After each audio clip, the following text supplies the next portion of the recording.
Okay, here we have a Westwood S1300, and it's actually in quite good condition. The problem lies with the engine. It's a 12.5 horsepower Briggs and Stratton, single cylinder, and in fact I'll just demonstrate to you exactly what the problem is.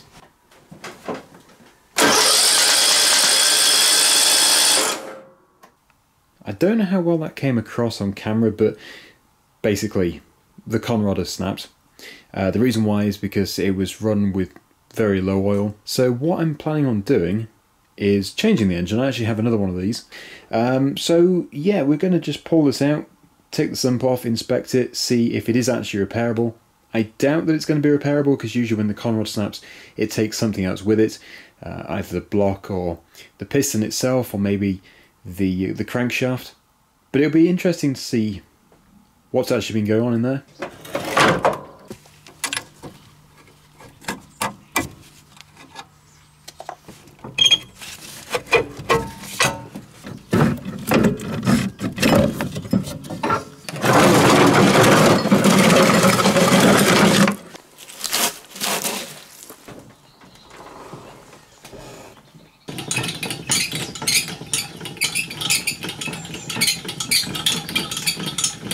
I'm just draining the oil under here. Yeah, it doesn't look too bad. From what I can understand, the owner actually added oil after it blew up. I'm guessing they didn't fully understand what had happened. But yeah, there's no metal filing, so it probably just snapped the conrod in half. But what I need to do is remove the clutch, remove the belts around the pulley, remove the fuel line and the throttle cable, and also the ground wire on the other side, and of course the bolts holding the engine in, and it should just lift out.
And there it is.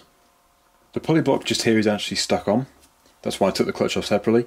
But hopefully now it's on the worktop I can actually get the puller onto it and remove it.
Okay, let's take a look in here.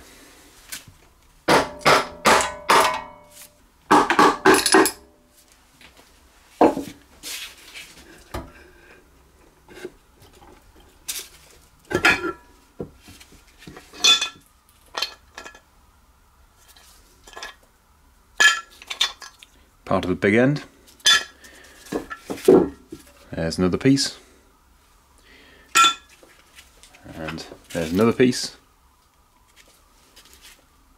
So yeah, it's quite clear that the conrod has snapped. That was already fairly obvious.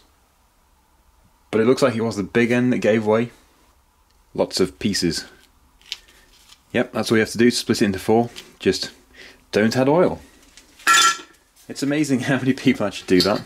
Oh, and there is one of the bolts that would have been in the connecting rod.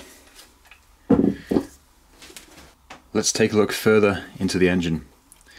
So this next part is the oil slinger, and that is essentially what will lubricate the engine.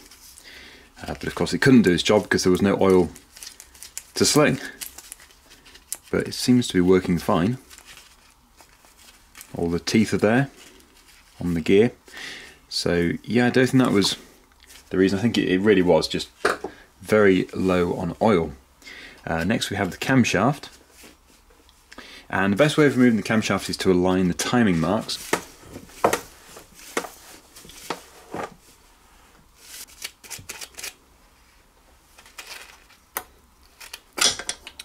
And the valve tappets will most likely fall down.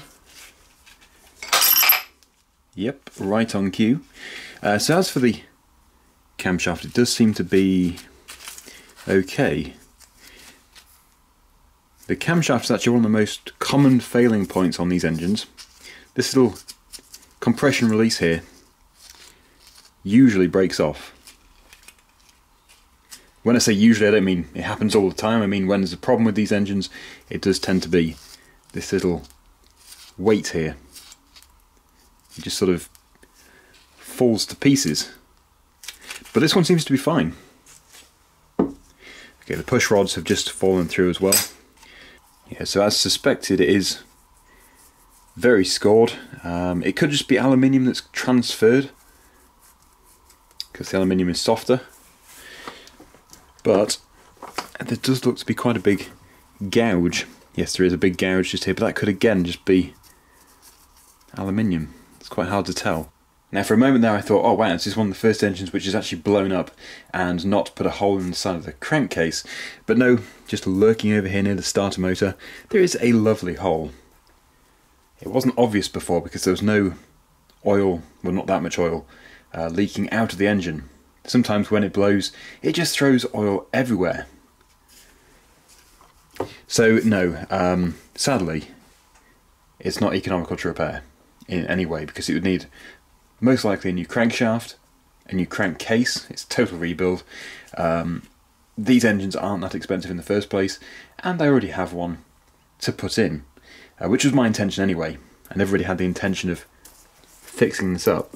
The good thing is though, this is a fantastic source of spare parts for another engine in the future, and eventually I'll have so many of these that I will actually be able to build one good one out of all the blown up ones. And yeah, the camshaft, it's a good camshaft.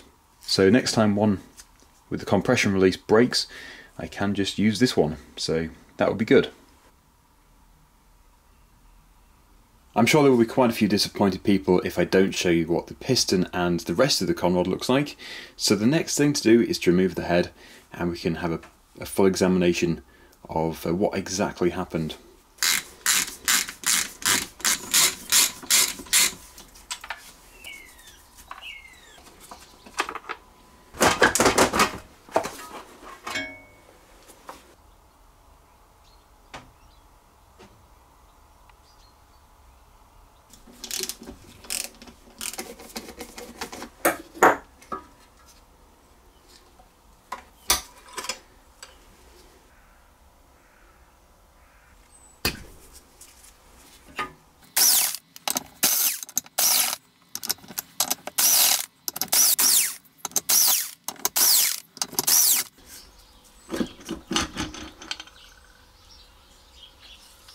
So there's the top of the piston. Quite a bit of carbon in here.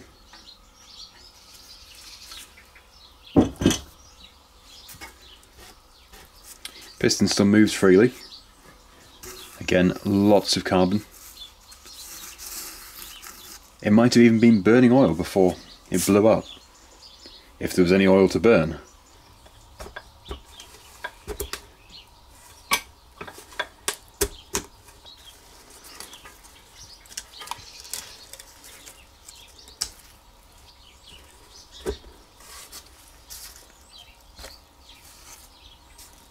Well, I think the actual piston itself is okay. It is just the connecting rod, and of course when the connecting rod blew, it took the crankcase with it and potentially the crankshaft. It is a real shame because there's not that much really wrong here. I know it doesn't look like it, but if it wasn't for the crankcase it would be repairable. There's a bit of very light scoring in there, but it's nothing that couldn't be homed out.